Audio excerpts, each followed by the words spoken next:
Muy buenos días a todos. Les agradezco su presencia en esta, la última sesión de psicoeducación del año, de las 12 conferencias que hemos dado, de las 12 charlas que hemos dado.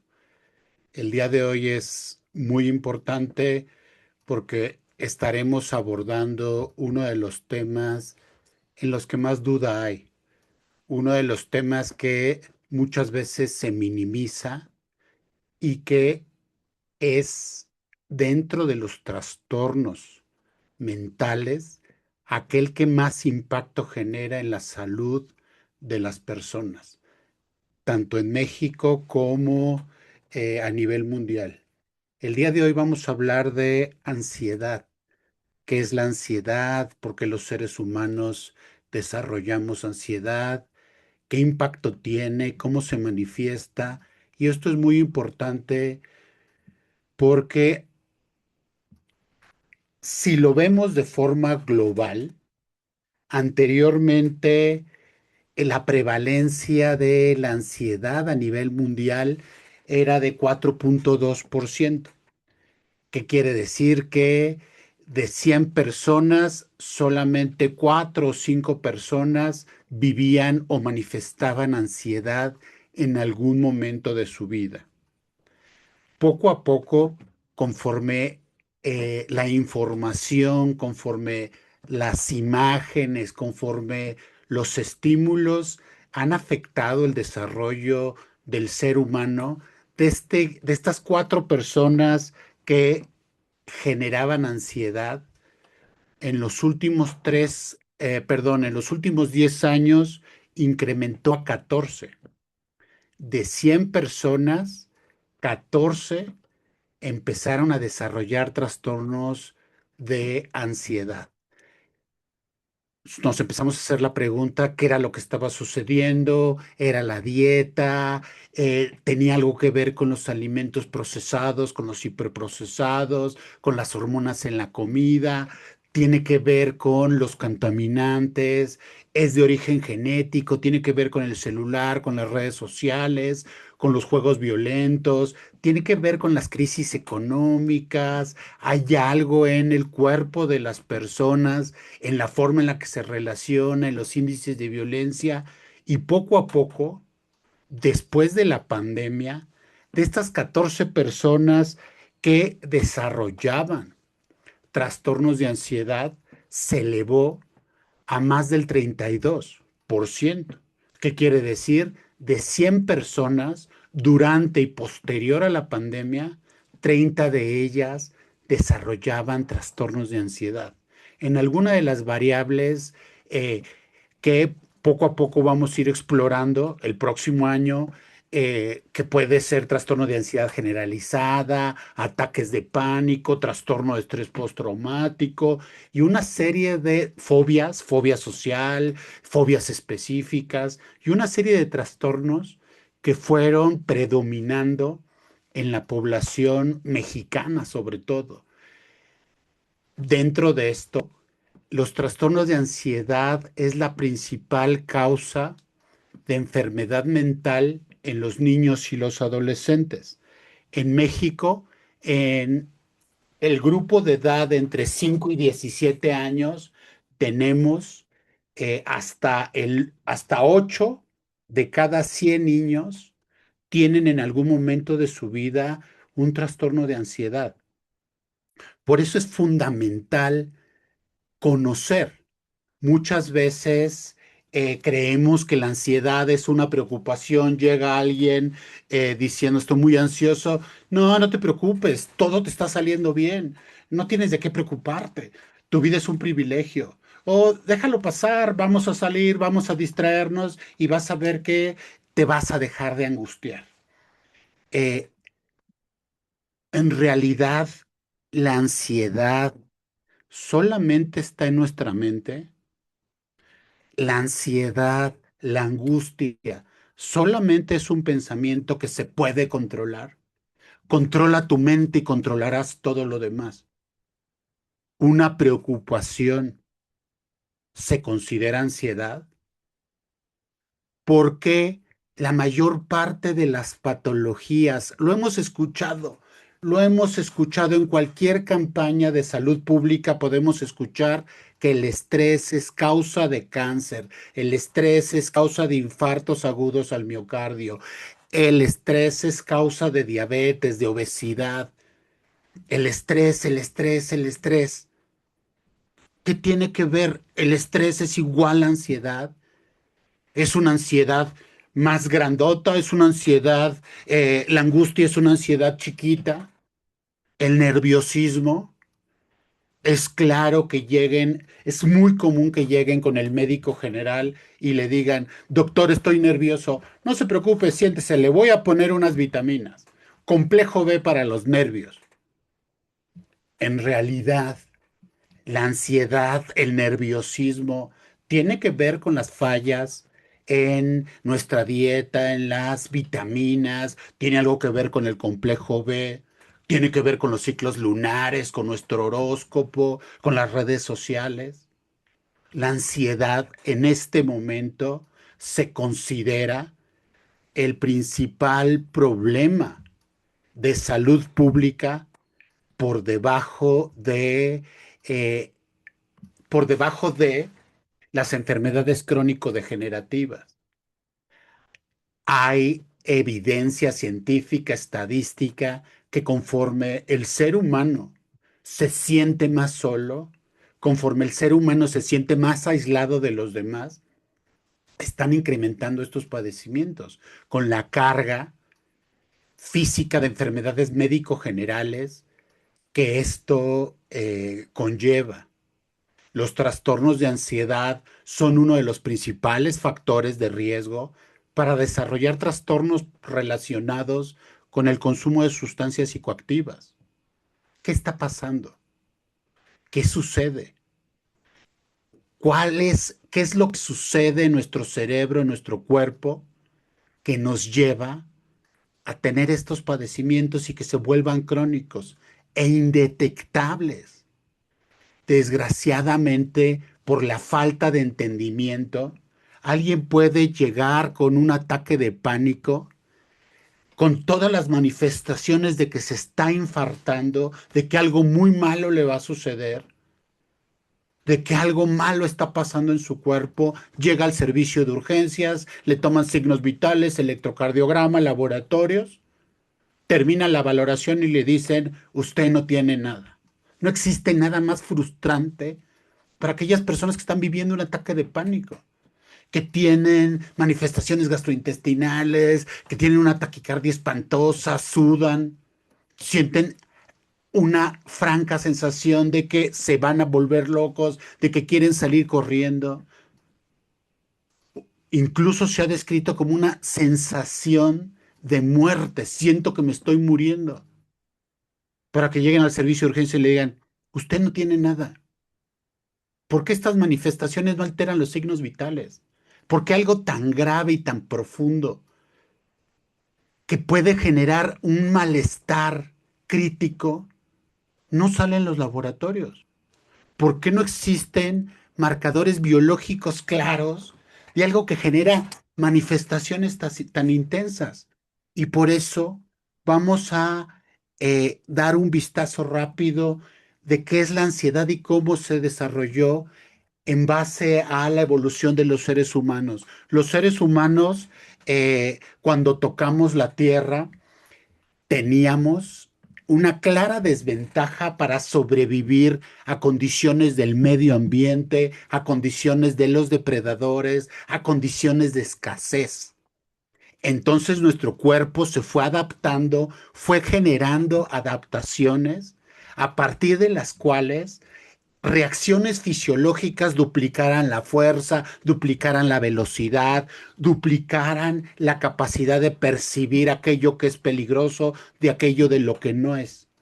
Imagínense a los seres humanos enfrentándose a una bestia, un mamut, con estos colmillos. Este mamífero, este mamut, tenía más o menos el tamaño de una pipa de Pemex y se tenían que enfrentar a ellos prácticamente con un palito, con una puntita y organización. esta sensación de miedo, esta sensación de estrés, le ayudó a adaptarse, porque cuando tenían el estímulo, se incrementaba ciertas neurohormonas como es el cortisol, como son las catecolaminas, se inhiben los centros de dolor, todos lo hemos vivido, incluso dicen, ay, ya se me enfrió el golpe y ahora sí ya me empezó a doler. Y esto es justamente por una cantidad de sustancias químicas que son muy parecidas a la heroína, los opiáceos, los opioides, que se liberan de manera natural para inhibir esta sensación de dolor, esta sensación de miedo y seguir adelante. Todo esto generó una serie de cambios que van desde nuestro cerebro hasta centros particulares muy específicos, como es el famoso cortisol. Ahorita se habla mucho del cortisol. Es que el cortisol es malo. Incluso podemos ver influencers diciendo, haz la dieta para bajar el cortisol. Eso es imposible. El cortisol es una neurohormona que ni siquiera se libera en el cerebro. Arriba de los riñones tenemos una glandulita que genera estas neurohormonas que sirven para tener esta respuesta al estrés, para tener esta activación. Por ejemplo, si vamos caminando y empezamos a sentir que alguien está avanzando detrás de nosotros, el cortisol nos hace estar hiperalerta.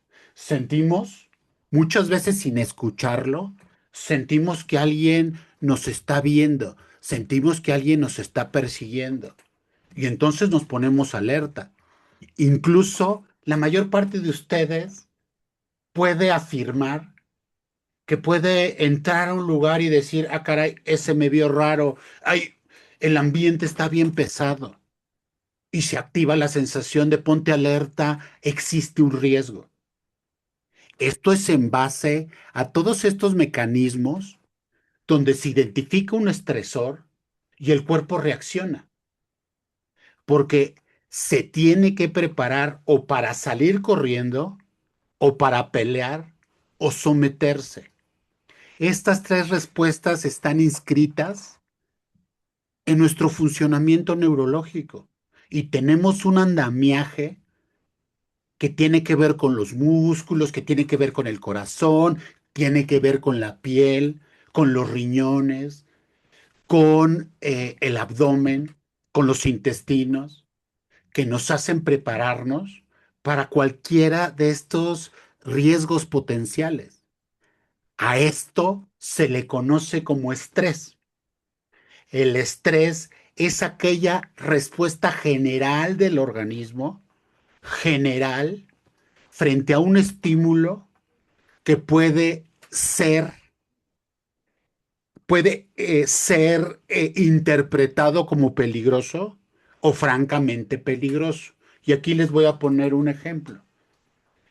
Empieza a temblar, escuchamos la alerta sísmica para los que viven en el centro y automáticamente tenemos una respuesta porque el estímulo auditivo ya no significa algo. Eso es, corre, como lo podemos ver cuando tiembla. Hay personas que salen corriendo, apenas lo escuchan y adiós.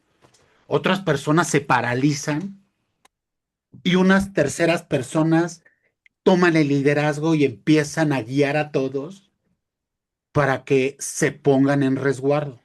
Aquí hay un estímulo y una respuesta.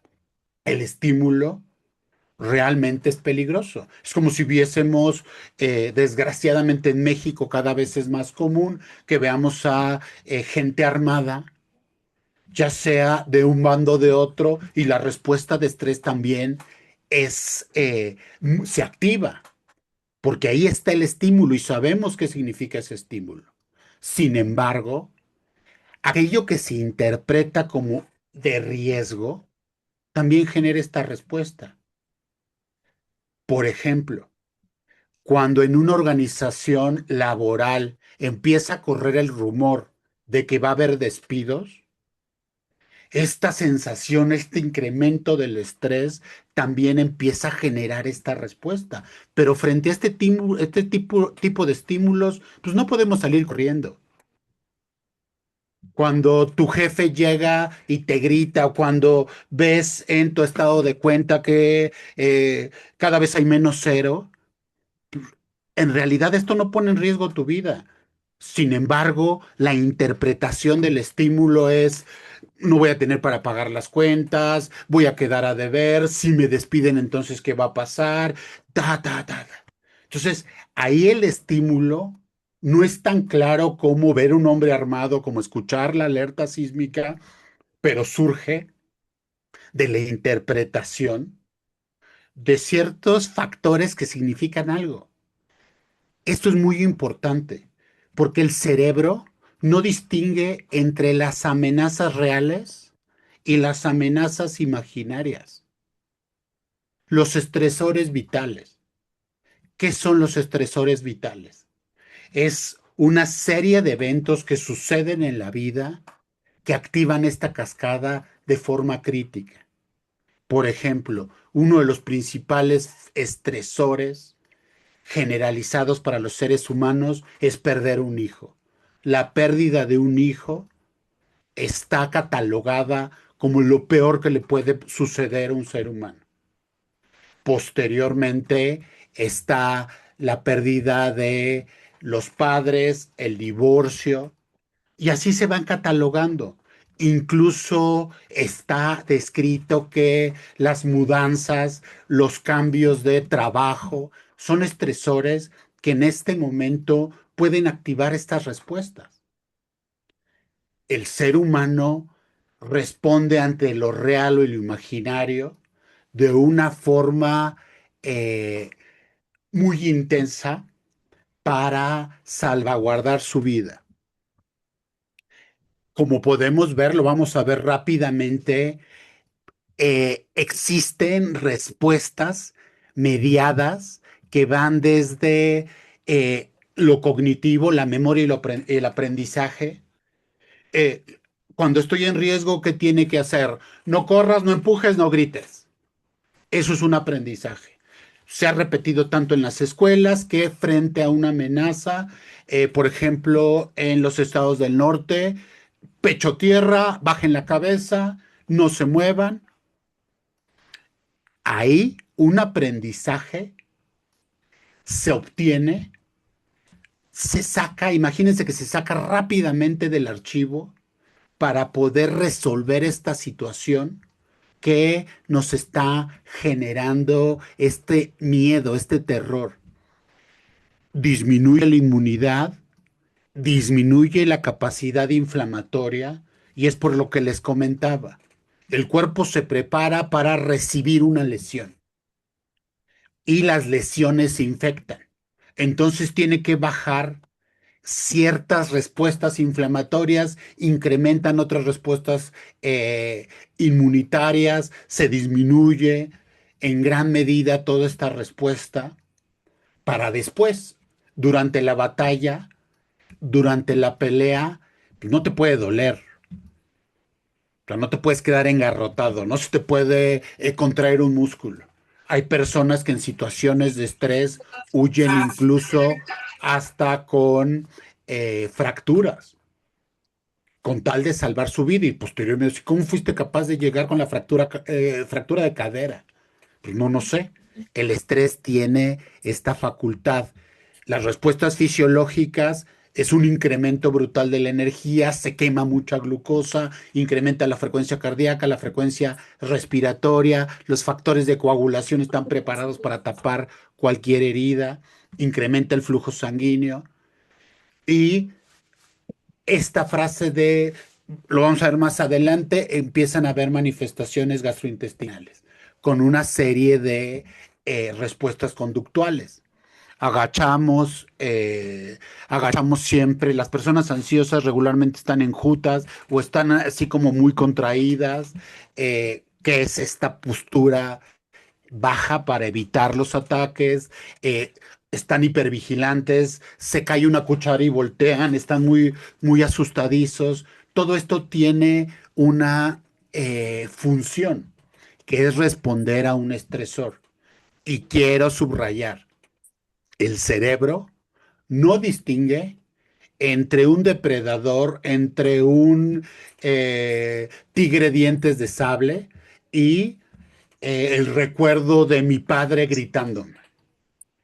El cuerpo no distingue entre eh, alguien vulnerándome, alguien generándome daño físico, entre, por ejemplo, el recuerdo de una ruptura de relación de pareja.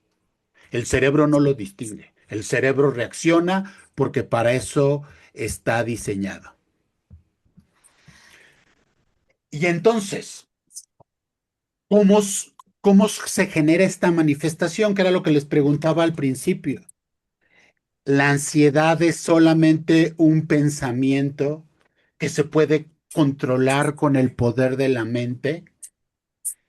En una primera categoría, imagínense que vamos a hablar de ansiedad como si estuviéramos subiendo pisos de un edificio de 13 pisos. Ansiedad en el primer piso se manifiesta como una angustia, como una sensación de inquietud. Siento que algo malo está pasando. Siento que algo malo va a suceder, pero no sé qué. Empiezo a tener preocupaciones que son obsesivas. ¿Me ayudan, por favor, cerrando sus micrófonos? Empiezo a tener preocupaciones que son obsesivas, me empiezan a dar vuelta, vuelta y vuelta las preocupaciones. Me torno pesimista.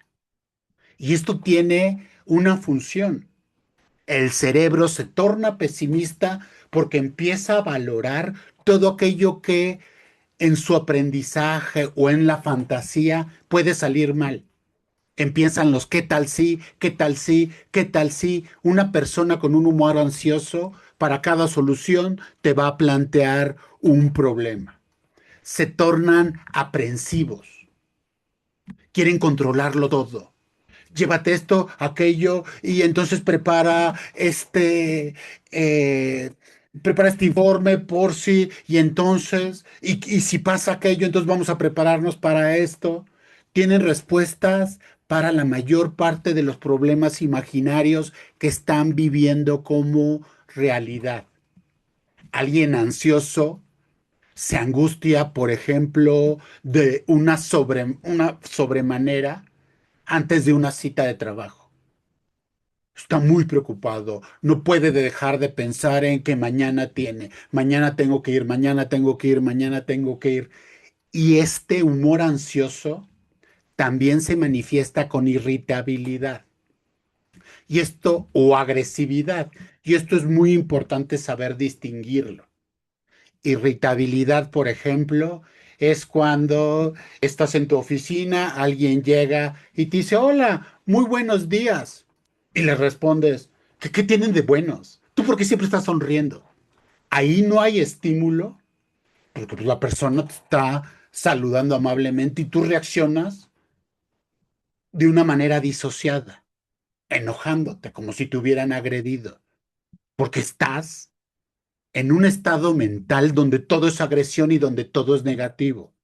Agresividad es cuando llegan, por ejemplo, igual la misma persona está sentada en la oficina, llega el compañero, le da una palmada durísima en la espalda, porque así se llevan, pero no deja de ser un impulso agresivo, y se levanta y lo golpea. Ahí agresividad. Si hubo un estímulo considerado agresivo, pero la respuesta es más intensa.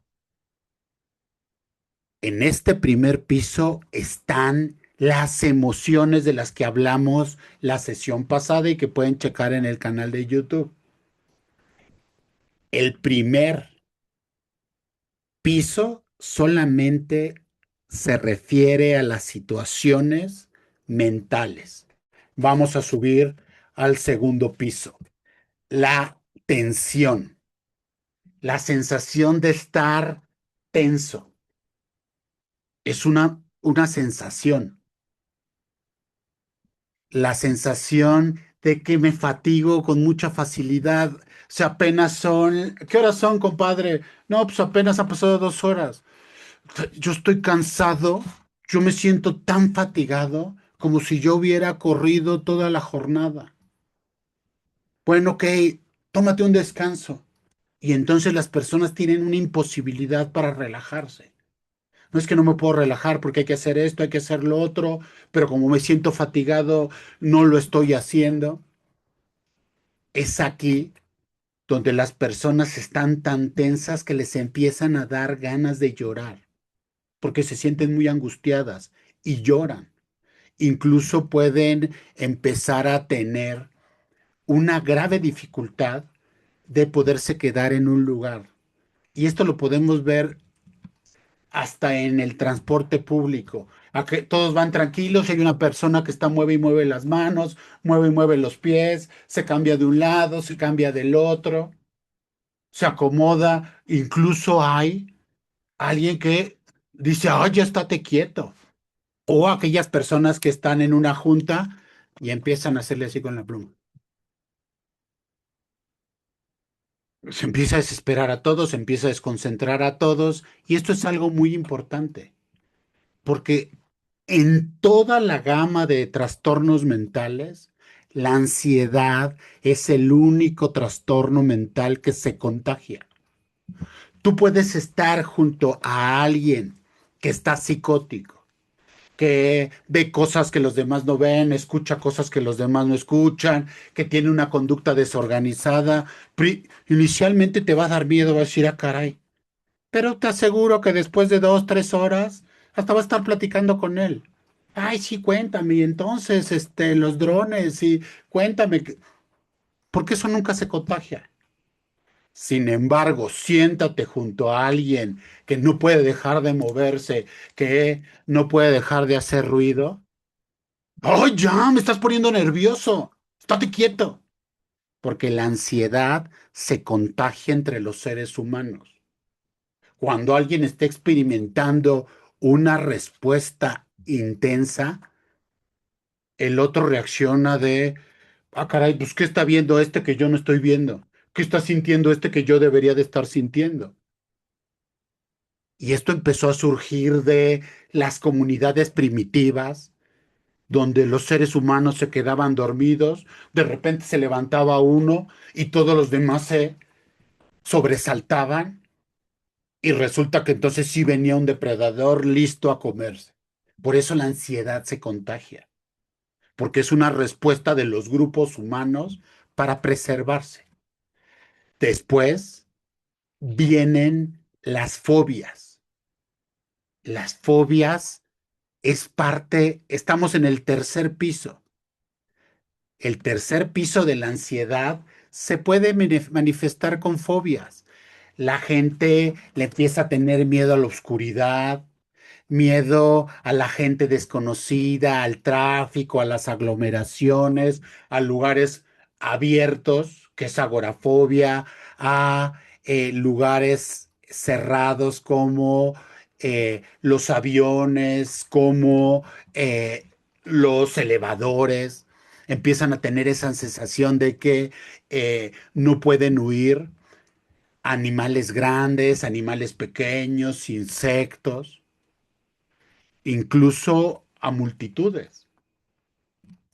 En la oscuridad, en una respuesta de hiperactivación, implica que no tengo control de lo que veo y entonces no voy a poder dormir porque me siento bajo amenaza. En multitudes, ¿qué tal si me aplastan? En un elevador, ¿qué tal si se dan cuenta cómo se empiezan a relacionar los pisos? Si por un lado estoy con un humor ansioso, inquieto, y entonces aparece una araña, voy a reaccionar, porque mi cerebro va a decir, no es que estés preocupado, porque mañana tienes junta con tu jefe, estás temiéndole a que esa araña te puede morder. y te va a envenenar. Todo esto que estamos sintiendo es porque en lugares muy abiertos te puedes perder, te vas a quedar sin agua, no va a haber nadie para ayudarte y el cerebro empieza a escanearse buscando una respuesta para eso que está sintiendo. Y entonces se encuentra en estas situaciones, en estas fobias, eh, la razón por la cual se siente así.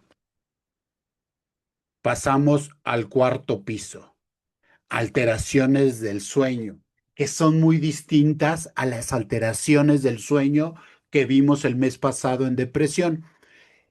El insomnio dentro de eh, los trastornos de ansiedad se caracteriza por un insomnio inicial. Las personas tardan mucho en dormirse y alguien ansioso te dice "Es que no puedo apagar mi mente, no puedo dejar de pensar. O sea, me acuesto, ya estoy muy cansado, estoy muy fatigado. Acuérdense que en el segundo piso hay mucha fatiga. Estoy muy fatigado, ya quiero llegar a mi camita, llego a mi camita, me acuesto, digo, ahora sí voy a dormir y no se apaga mi cerebro. ¿Y qué tal si no dejé? Híjole, apagué la computadora, no la apagué. ¿Qué tal si esto? ¿Qué tal si lo otro? Una vez que se quedan dormidos, el sueño no profundiza.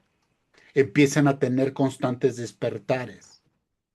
Este mito de que a las 3 de la madrugada se aparecen los espectros corresponde a que cuando se altera el ciclo de cortisol para el cuerpo, las 3 de la mañana acorta la fase de sueño y se empiezan a liberar toda una serie de hormonas diciéndole a los seres humanos, bueno, ya amaneció un día más.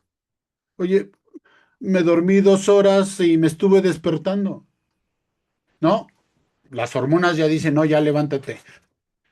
Te dormiste convenciéndome de que tienes que hacer muchas cosas, muchas cosas.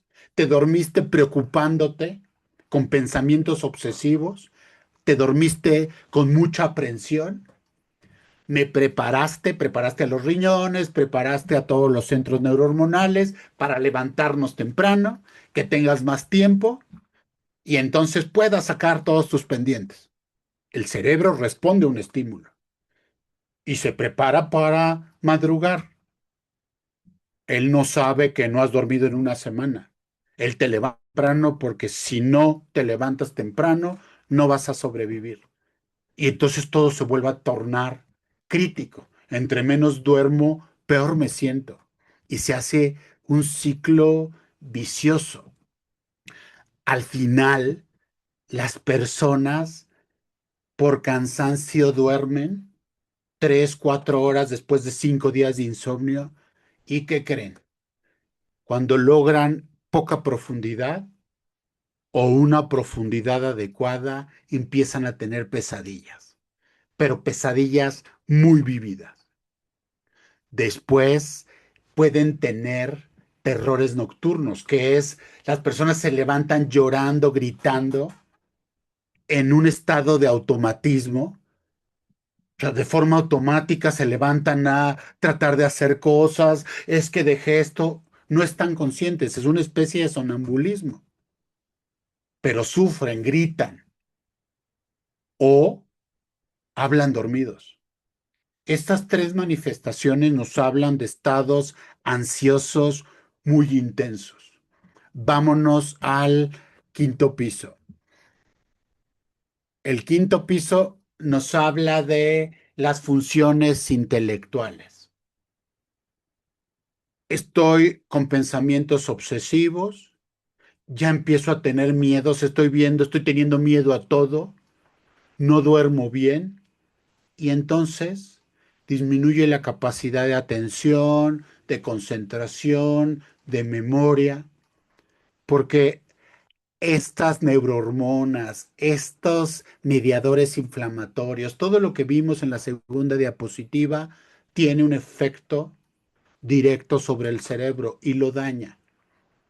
Empezamos a Por más que nos hablan, por más que nos queremos concentrar, lo que antes hacíamos en una hora, terminamos haciéndolo en 4 horas. Es aquí donde la ansiedad se confunde con el TDA, porque la persona, por más que quiere concentrarse, no puede. Pasa el compañero y se va a platicar con el compañero. Escucha música y ya.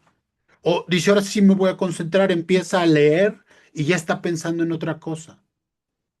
Se incrementan los errores por descuido, los accidentes automovilísticos. Y es algo terrible, porque las personas que acompañan a la gente que vive con ansiedad le dicen, es que te estás auto boicoteando. Pues esto te lo estás haciendo tú solito. Te estás castigando. No, es que estoy teniendo fallas en la atención, estoy teniendo fallas para caminar, estoy teniendo fallas en la orientación. Y entonces no veo el buró y me caigo. Estoy distraído. Están comiendo y tiran el vaso. Y luego, por la inquietud, no se pueden estar quietos. Ven a su TikToker favorito y dicen, ah, tengo la respuesta a todos mis males, tengo TDA. Y no, estás teniendo fallas en las funciones intelectuales a causa del estrés. Y lo más grave es que entre más tiempo dure estos episodios de ansiedad, es altamente probable que estas funciones no se recuperen. La ansiedad se asocia a deterioro cognitivo. La ansiedad, el estrés, es uno de los factores para trastornos neurocognitivos mayores anteriormente conocidos como demencia. El cortisol, el factor de necrosis tumoral, las interleucinas, que son factores de inmunidad, que son factores inflamatorios, terminan adelgazando la corteza cerebral y es uno de los principales factores de riesgo. La respuesta de ansiedad le da a los seres humanos, como lo hemos visto ahorita, hiperactivación.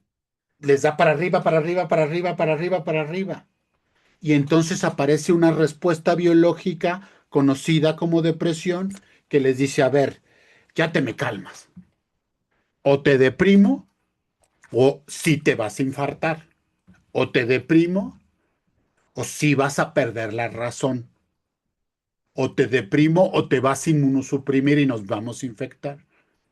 Y entonces la respuesta depresiva que vimos el mes pasado actúa como un factor estabilizador, como una depresión, deprime todas las funciones, de interesarme todo, me interesa todo excesivamente. El presente, el pasado, el futuro, el porvenir, lo que fue, lo que no fue. Entonces la depresión es, ahora no te interesa nada. No te puedes calmar, yo te voy a calmar. Ya no te interesa nada, ya nada tiene sentido, ya no se te van a mover los intestinos, ya no te vas a querer parar, de estarte mueve, mueve, mueve, mueve, órale, a la cama, pues ahí se me va a quedar quieto, le va a dar flojera todo, el cuerpo se tiene que recuperar. Y la depresión aparece como una respuesta reactiva a la ansiedad. Hasta aquí tenemos que prácticamente es el sexto piso. Si se fijan, tenemos manifestaciones neuropsiquiátricas que no se ven, que solamente las experimenta el sujeto. Sin embargo, la activación paralelamente genera síntomas musculares. Las personas empiezan a tener sensaciones de tensión, se les contrae el cuello, en la noche rechinan los dientes, tienen bruxismo. Es que seguramente tiene bichos. No, no, no va por ahí. Bueno, sí, pero no. Es más frecuente que alguien tenga bruxismo por cuestiones de ansiedad, trastornos de ansiedad, que por bichos, por oxiuros. Esto es muy importante porque muchas veces van con los odontólogos, con los dentistas y dicen, ah, te voy a poner una guarda. La guarda evita las fracturas, evita el desgaste, sin embargo, no resuelve el problema de raíz. O sea, hay pacientes que me dicen, rompo las guardas, doctor, las fracturo. Me he fracturado dientes, me desgasto frecuentemente, tengo problemas de espalda, tengo contracturas que una o dos veces al mes me incapacitan. Y es por esta fuerza que generan todos estos mediadores preparados para pelear, preparados para sobrevivir. Quien ha tenido una confrontación, luego se pone duro. Cuando nos pegan un susto, véanlo, nos contraemos y tomamos respuesta de defensa. Y es justamente por todas estas terminales nerviosas a las que comúnmente se les denomina como nervios que generan esta hiperactivación. Y no, lo mismo que la guarda es las vitaminas. Van, les aplican su complejo de vitaminas. Regularmente lo que no les dicen es que viene con dexametasona o algún glucocorticoide que va a frenar de mala manera la respuesta inflamatoria y va a generar una sensación parcial de bienestar.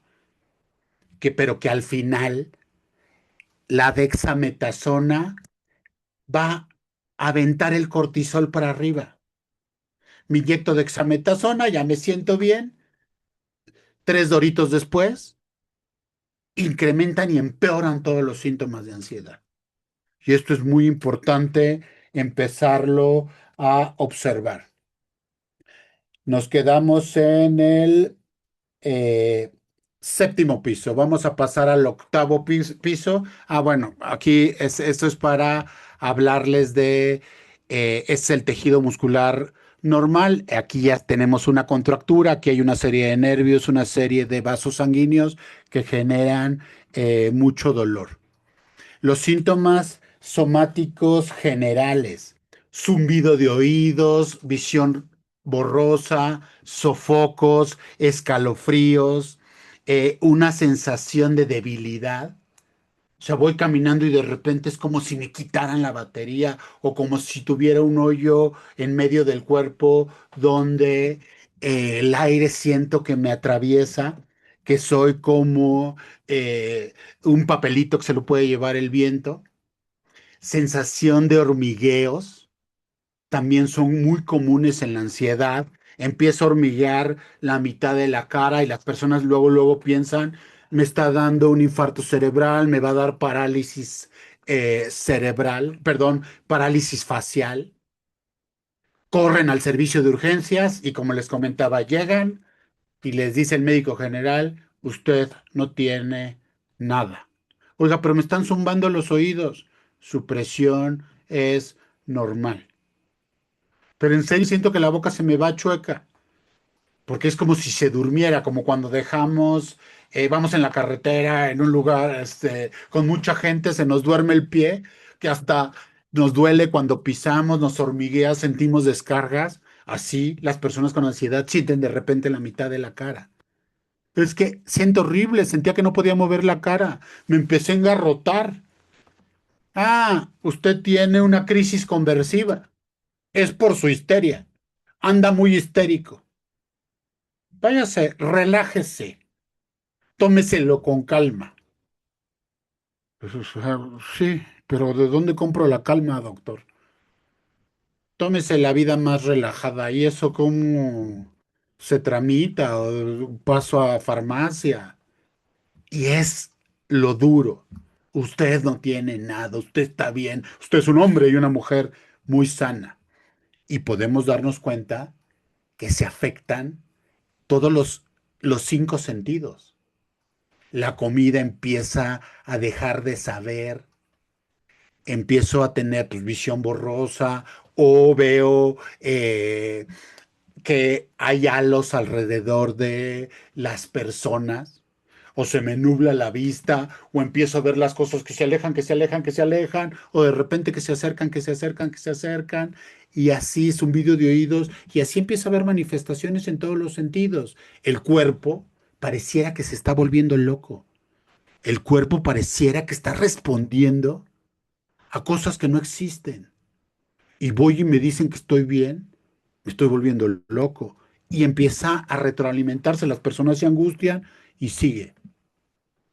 Síntomas cardiovasculares. taquicardia, el corazón late muy rápido, palpitaciones, el corazón late de una forma muy intensa. Empiezo a sentir como que se me sale de ritmo. Los pulsos, ta, ta, ta. Se empieza a incrementar, incrementar, incrementar esta sensación. Empiezo a sudar mucho. Aparte, súmenlo a la sensación de contractura muscular. Entonces ya me duele el brazo, me está dando un infarto. Y esto se suma a problemas respiratorios. El tórax está rodeado de músculos. El cuello tiene músculos y como lo vimos, los músculos se tensan. Entonces empieza a tensar el músculo del cuello y no puedo respirar. Siento que me están ahorcando. Como los músculos del tórax se contraen, no puedo respirar, no puedo respirar. Entonces jalan más, empiezan a hiperventilar. Sienten que están sudando, les duele el hombro, experimenta una sensación de muerte súbita y aparece algo que es terrible, terrible. Solamente las personas que lo han tenido saben lo brutal y lo espantoso que es un ataque de pánico. Empieza el ataque de pánico. No puedo respirar, no puedo respirar. Empiezan a hiperventilar, la sangre se vuelve ácida, todo se contrae. Empiezo a ver borroso. Me puedo sincopar, ¡pum! Me desmayo. El ataque de pánico se siente horrible, espantoso, pero del suelo no pasa. Pero puede durar muchísimo tiempo. Puede durar de minutos, 15 minutos, 20 minutos albergando esta sensación y es desesperante. Las personas de mi edad probablemente jugaron bolita, bolita, bolita, donde tiraban a uno y todos se subían encima, encima, encima. ¿Recuerdan lo que se siente quedarse hasta abajo, no poderse mover, gritar, no poder respirar? Multiplíquenlo por 100 y eso se siente un ataque de pánico. Es así. Estoy atrapado en mi propio cuerpo me está matando y no puedo salir de él. Y es justamente por la respuesta neurovegetativa y porque los músculos se contraen de manera súbita. Síntomas gastrointestinales. Eh, no me entra nada porque el esófago, recordemos que también tiene músculo. Entonces se contrae y comer me duele, no puedo pasar los alimentos, no tengo suficiente saliva. Colitis, gastritis, reflujo. Como poquito y me duele el estómago, me duele muchísimo, empiezo a tener náuseas, puedo vomitar, puedo tener periodos entre diarrea y estreñimiento o ser francamente estreñido o tener prácticamente diarrea. Aquí también hay algo muy importante, los estados continuos de estrés, de ansiedad, matan una flora que también lo hablamos en el capítulo de depresión que pueden ver en YouTube. No voy a ahondar más en ello, pero matan la microbiota. Y entonces la microbiota a través de un nervio, un par craneal, que es un nervio que va directamente al centro del cerebro, eh, genera una hipertonía vagal, lo que retroalimenta los problemas de ansiedad. Y viceversa, sigue matando la bicorbiota. Es aquí a través de estos mecanismos que empieza a surgir tolerancia a la insulina, alteraciones en las curvas de glucosa. El estrés, siempre nos han dicho, es causa de obesidad. Y es porque este sistema también se altera. Problemas genitourinarios.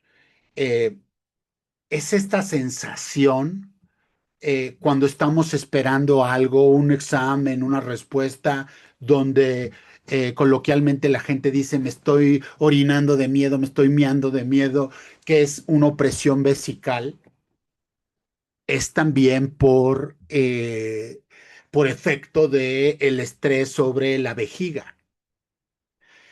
Esta sensación de ir al baño y no terminar, van y van con el ginecólogo, con el urólogo, usted no tiene ninguna infección, los llenan de antibióticos pero al orinar no sienten eh, esa plenitud, no descansa la vejiga porque constantemente está oprimida. Las mujeres empiezan a tener alteraciones menstruales, tanto hombre como mujer, disminución de la libido. Es más común en los hombres que tengan disfunción eréctil o eyaculación precoz.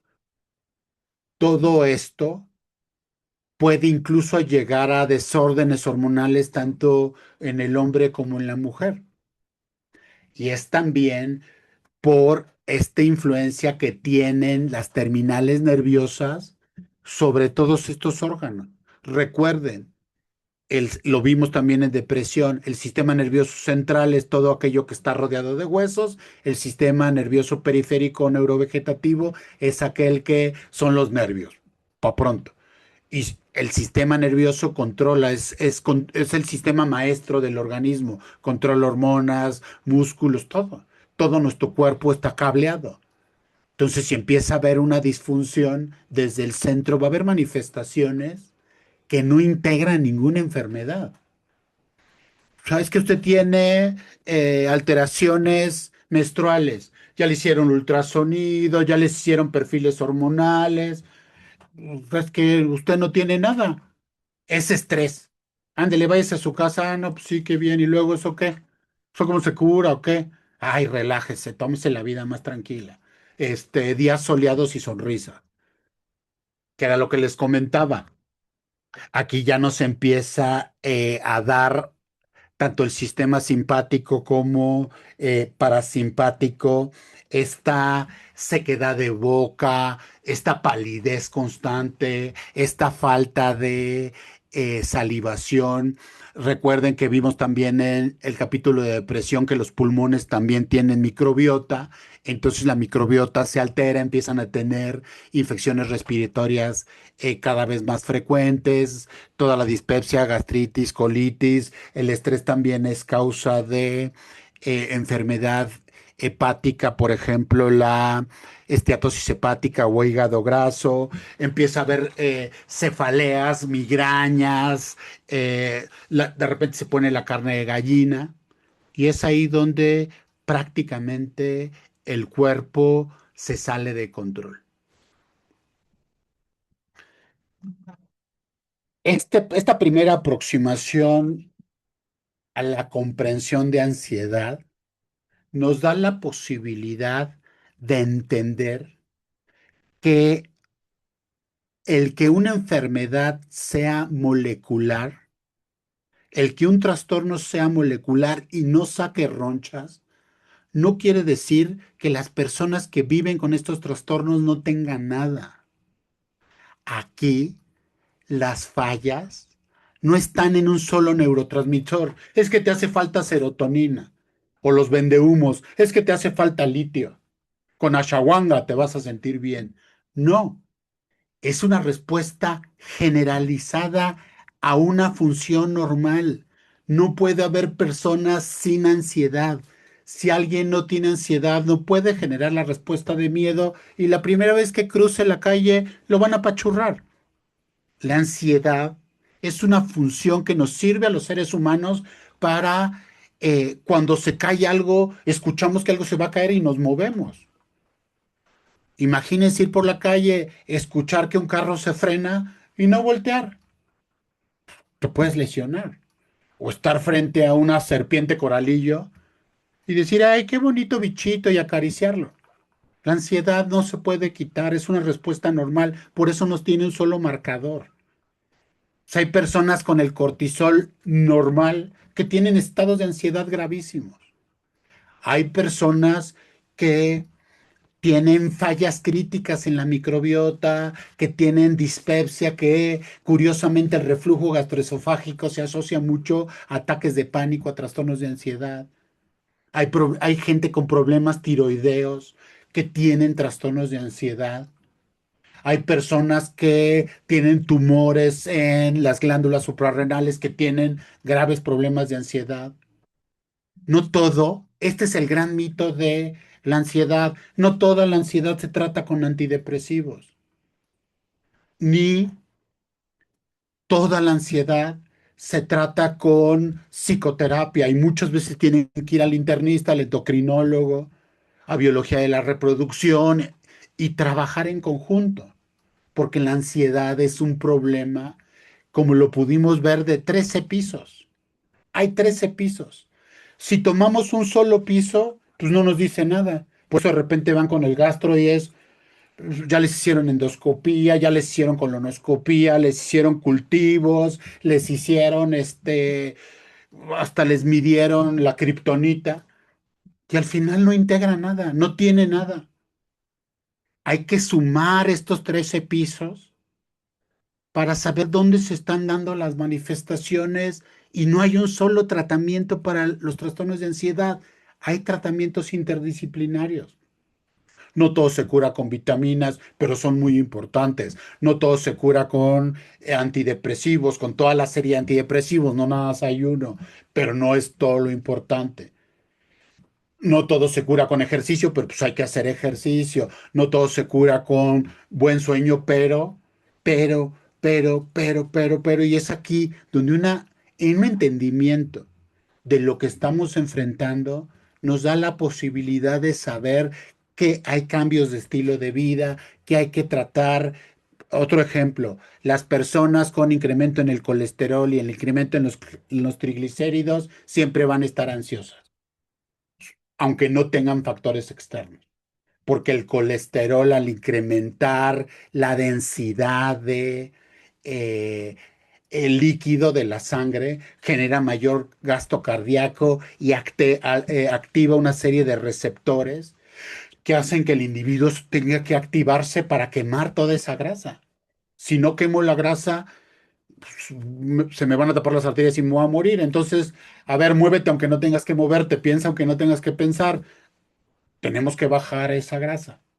Entonces, el cuerpo no sabe de especialidades. El cuerpo tiene manifestaciones. La ansiedad habla de una serie de intervenciones que tienen que encontrar la causa y mejorarla. Espero que con esto podamos cerrar el año. Les voy a dar este tiempo para preguntas si las hubiese. Gracias.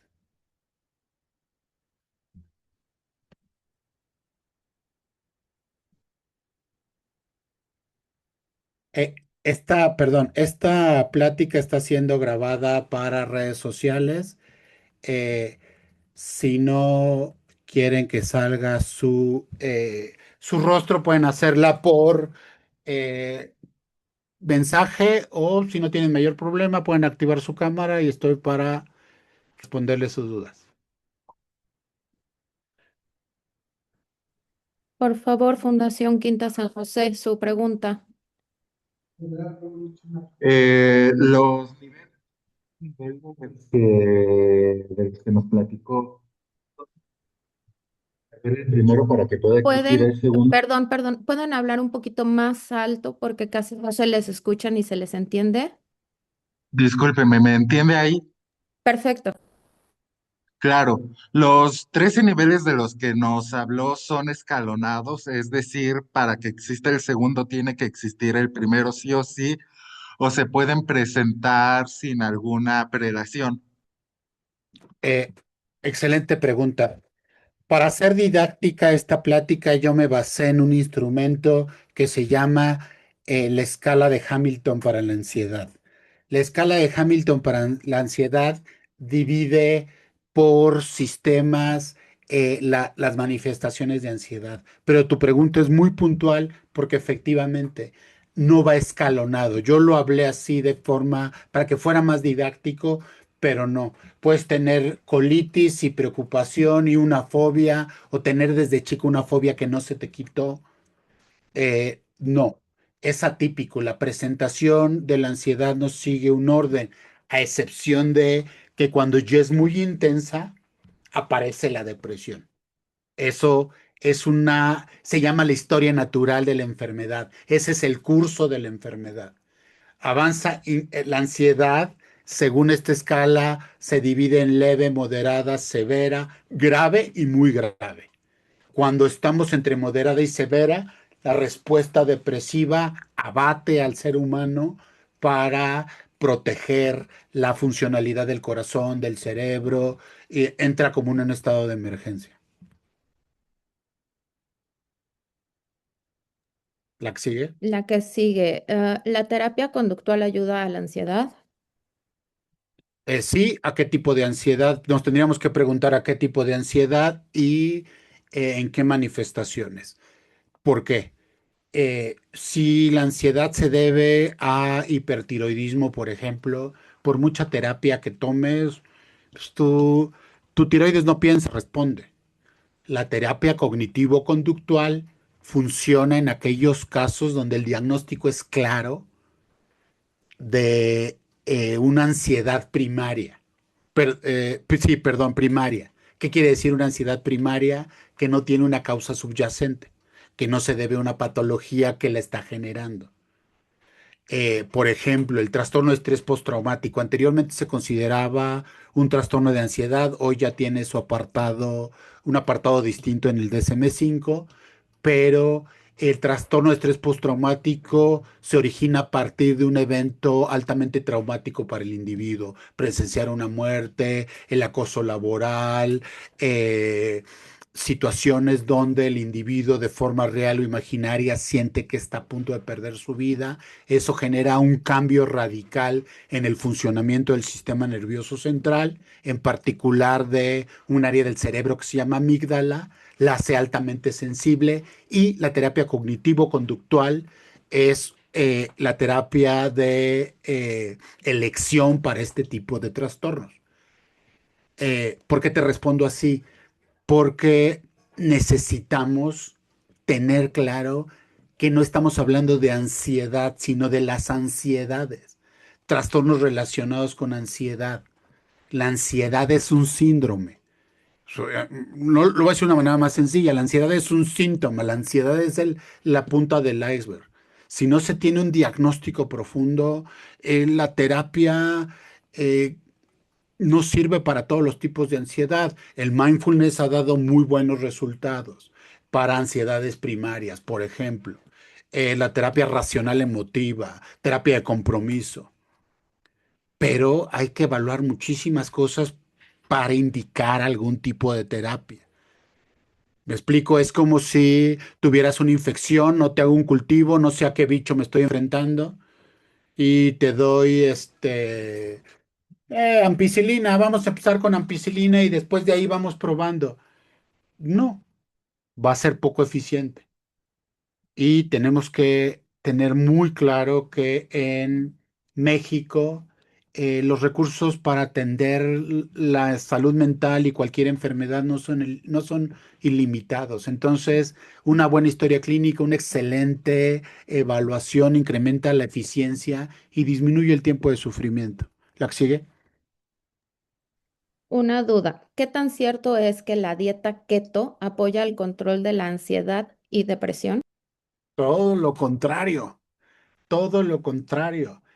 Yo tengo pacientes que tuvieron su primer ataque de ansiedad, su primer ataque de pánico por este tipo de dietas. La base de este tipo de dietas es el metabolismo anaerobio. O sea, los ayunos intermitentes generan una gran oxidación, generan una gran acidez y el cuerpo empieza a sentir acidez en la sangre y lo que interpreta el cerebro es, ah, caray, pues ¿cuánto tiempo tenemos corriendo? ¿Cuánto tiempo hemos estado quemando energía? Pues de qué estamos huyendo? Pues no sé de qué estamos huyendo, pero húyele, porque la sangre está ácida. Ahí es donde viene el entendimiento del metabolismo intermedio.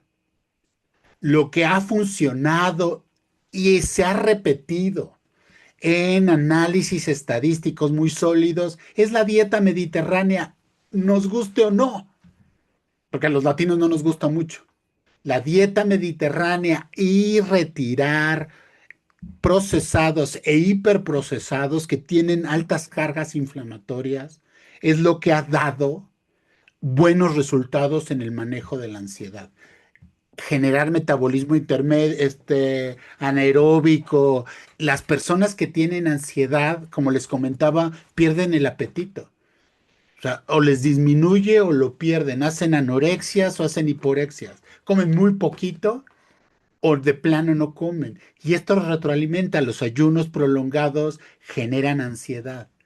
Entonces, personas que están bajo mucho estrés, parte de los cambios en los hábitos es tu desayuno, tu colación, tu comida, tu colación y tu cena. Me van a decir, oye, doctor, pero pues no todos tenemos el privilegio de andar corriendo con nuestros toppers o no. La dieta mediterránea nos da la posibilidad de intercambiar por semillas. Por ejemplo, la semilla de girasol. La semilla de girasol contiene microelementos, es muy accesible y nos da la posibilidad de estar generando estas colaciones. Pero para ser muy puntual, todo lo contrario, el ayuno intermitente, los ayunos prolongados, todo lo que haga metabolismo anaerobio, revienta la ansiedad. ¿Qué hábitos diarios pueden empeorar la ansiedad sin que nos estemos dando cuenta? El alcohol, el dormir con la televisión prendida, las redes sociales, son estados de hiperactivación que muchas veces no tenemos claros. Por ejemplo, el teléfono celular, la televisión, está diseñada para mantener los estados de alerta. O sea, un TikTok dura 10 segundos, si no acabó la trama en 10 segundos, el que sigue. Entonces, generan un estado constante de alerta que hace que se force las glándulas suprarrenales para mantener la atención. Estás cansado, pero ya se va a caer, despiértate tantito. O ya va a ser el baile, despiértate tantito. Los juegos de video, el sedentarismo.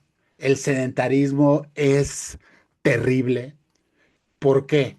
No podemos, como les comentaba al principio, no podemos vivir sin estrés.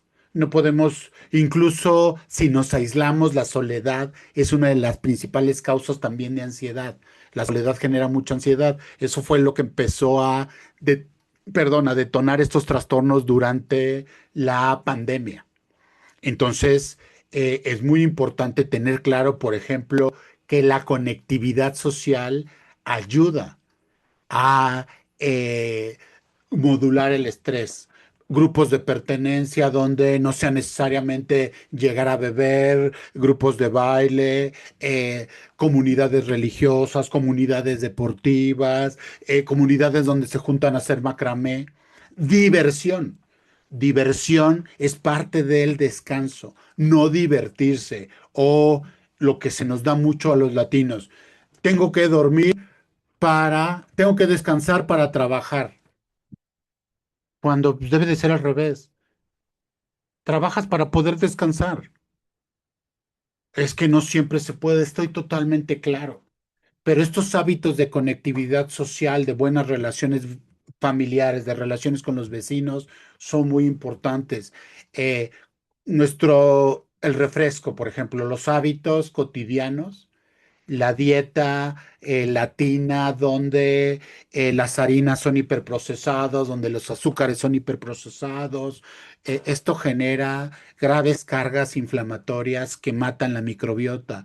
Al alterar la microbiota, como lo vimos en la depresión, se altera el nervio vago y empieza a incrementar las descargas. Imagínense un alto voltaje que viene de el de una parte del estómago y el duodeno que empieza a hacer descargas hacia el sistema nervioso central, el sedentarismo, las alteraciones del sueño, eh, darnos pocos espacios para la recreación, para la psicoterapia. Vamos, estos hábitos donde del trabajo a la escuela, de la escuela eh, al transporte público, del transporte público llega rápido a descansar porque mañana hay que trabajar. Entre más rápido se cierren y más intensos sean estos ciclos, altera. Definitivamente el tabaco, lo que ya sabemos, el tabaco, el alcohol, la marihuana, que qué bueno. La marihuana tiene este efecto inicial ansiolítico, eso es definitivo. Fumo marihuana y voy a sentir en los primeros consumos que efectivamente disminuye la ansiedad. Sin embargo, a las potencias de marihuana que ahorita se están comercializando, empiezo a entrar en abstinencia, se da el rebote de ansiedad y para que se me baje esa ansiedad, tengo que volver a consumir. Es más fácil entenderlo en el cigarro. Empiezan a fumar, es que yo fumo para relajarme. Te empieza a dar ansiedad porque necesitas fumar, fumas y crees que el cigarro es el que te baja la ansiedad. No, el cigarro te atrapa.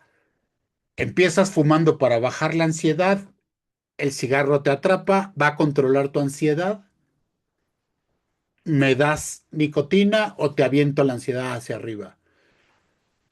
Me bajo la ansiedad. Ahora me vuelves a fumar, pero en vez de fumar dos, vas a fumar tres, vas a fumar cuatro. Lo mismo sucede con la marihuana. Empiezan a fumar las personas con trastornos de ansiedad, la marihuana atrapa su ansiedad y eh, los hace cautivos, porque los toma principal del el priming, que es el por qué la empecé a utilizar. Espero haber respondido esa pregunta. Le damos espacio a dos preguntas más. Yo inicié con un cuadro de ansiedad anteriormente. Me habían diagnosticado con hipotiroidismo y resultó que no era hipotiroidismo y eran inicios de perimenopausia. ¿Qué herramientas conductuales recomiendas en esta parte, en esta etapa, aparte del ejercicio, alimentación y suplementos? Eh, Punto número uno, eh, un, un estrecho contacto con el ginecólogo, con el endocrinólogo. Necesitaríamos, espero que ya hayas visto, o lo digo para el general, no todas las mujeres son candidatas para suplementación hormonal. Sin embargo, la suplementación hormonal hace una gran diferencia en estas etapas de transición. Aparte de los hábitos saludables, en este grupo en específico se pueden beneficiar de algunas moléculas como es la desvenlafaxina, que se considera un antidepresivo dual, responden rápidamente y con muy buen control y definitivamente en este grupo específico lo que ha demostrado efectividad es el mindfulness. El mindfulness, la práctica de mindfulness genera esta reeducación del cerebro a estas variaciones que provoca la ansiedad. Pero aquí la ansiedad es secundaria. La ansiedad es por falta de hormonas femeninas. Empieza a depletar. Hay algunas alteraciones de metabolismo intermedio. Entonces, con un antidepresivo se reduce la respuesta y la práctica del mindfulness te va a generar muchísimo bienestar. La última pregunta. En un sentido general, ¿hasta qué nivel se puede manejar la ansiedad con psicoterapia?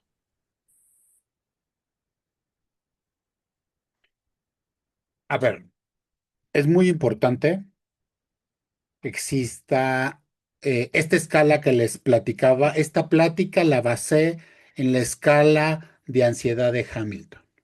¿Ok? Esto nos va a dar un, una forma de medir la progresión. Me explico. Las ansiedades que responden a intervenciones no farmacológicas, no solamente la terapia, la inoculación del estrés, respiración, terapia cognitivo-conductual, son entre leves y moderadas. Las terapias leves y moderadas incluso responden a fitofármacos. Fitofármaco es el té de valeriana, por ahí se me olvidan otros dos. Pero vamos, esta herbolaria sirve para los casos,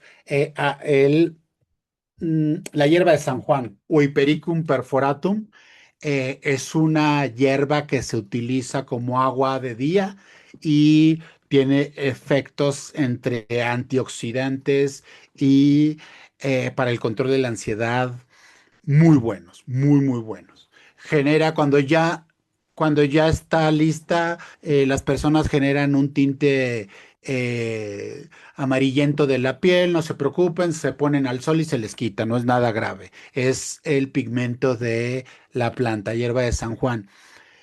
Tú tienes que ir con un psicoterapeuta y te tiene que demostrar en qué nivel está tu ansiedad. Hay muchas escalas, yo solamente les estoy hablando de una. Entonces, tienes una medición inicial, llegué con ansiedad leve o moderada, después de los 3 meses tiene que disminuir por lo menos el 40% de la intensidad de los síntomas. Si no ha reducido el 40% de la intensidad de los síntomas, el tratamiento no funcionó. Y eso también va para el tratamiento antidepresivo. Todos los tratamientos tienen que ser su eficacia y su eficiencia tienen que ser demostradas. O sea, yo como psiquiatra o alguien como terapeuta, no, ay, es que yo te veo re bien. No, pues a ver, demuéstramelo. O sea, hay escalas que ustedes mismos pueden llenar. Cuando inician consulta conmigo, les mandamos una serie de documentos, muchos de ellos son escalas, y eso a mí me da una manera subjetiva que tú me dices, más otra medida que yo tengo, saco un porcentaje dentro de los primeros 15, 20, 30 días, tiene que ir reduciendo los síntomas. Si no, pues el tratamiento fracasó. La terapia exclusivamente más los cambios de vida, de la calidad de vida, están indicados para ansiedad leve y moderada. Más allá no funcionan, requieres otras intervenciones y tiene que ser medida. Si en los 15, 20 días no estás reduciendo la intensidad de los síntomas, necesitas buscar otro tipo de tratamiento. Recuerden, un buen tratamiento o un tratamiento efectivo es el que reduce en los primeros 15 o 20 días el 40% de la intensidad de los síntomas. Si no, está fracasando. Bueno, les agradezco mucho a todos los que se conectan por primera vez y los que me han acompañado en estas 12 pláticas. Les agradezco mucho que me hayan acompañado. La mayor parte de las pláticas están en el canal de YouTube y el próximo año continuaremos con más contenido. Les pido que a los correos que pueden ver en mis redes sociales o a través de mis redes sociales puedan hacerme llegar temas de los cuales quieran que platiquemos. Les agradezco mucho, feliz Navidad y aquí estamos el próximo año. Un abrazo.